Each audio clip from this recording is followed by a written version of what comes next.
কাল সারাদিন বৃষ্টির পর আজকে সকালে উঠে দেখি আকাশটা কি সুন্দর পরিষ্কার হয়ে আছে, রোদ ঝলমল করছে। আমিও তাই সকাল সকাল উঠেই স্নান টান করে একদম রেডি। তারপরেই মস্ত বড় একটা কাজ করলাম, এই যে বক্স খাটের ভেতর থেকে এই সুটকেসটাকে বার করলাম। এটা আমার বিয়ের সুটকেস। ওই বাড়ির জীবনটা এই সুটকেসে ভরেই নিয়ে এসেছিলাম বিয়ের পর। আমাদের হানিমুন ট্রিপের জন্য আবার বের করা হলো এটা। তারপর চলে এলাম রান্নাঘরে, আর আজকে আমি বানাচ্ছি আমার ফেভারিট কাতলা মাছের মাথা দিয়ে পুঁই শাকের চচ্চড়ি।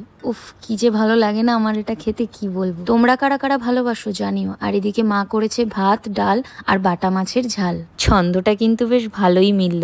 যাই হোক, এই দিয়ে খাওয়া দাওয়া সেরে বিকেলবেলা আমি আর বাবা বারান্দায় গিয়েছিলাম আমাদের পেঁপে গাছটাকে একটু খালি করতে। আসলে কি বলতো, এত পেঁপে হয়েছে যে কিছু কিছু পেঁপে অন্যান্য পেঁপের চাপে আর বাড়ছেই না, উল্টে চেপটে যাচ্ছে। তাই মাঝখান থেকে কিছু কিছু পেঁপে খালি করতে করতে দেখো এক ব্যাগ পেঁপে হয়ে গেছে। এবার আশা করি গাছের পেঁপেগুলো ভালো মতো বড় হবে, ততদিন আমরা এই এক ব্যাগ পেঁপে খেয়ে শেষ করি।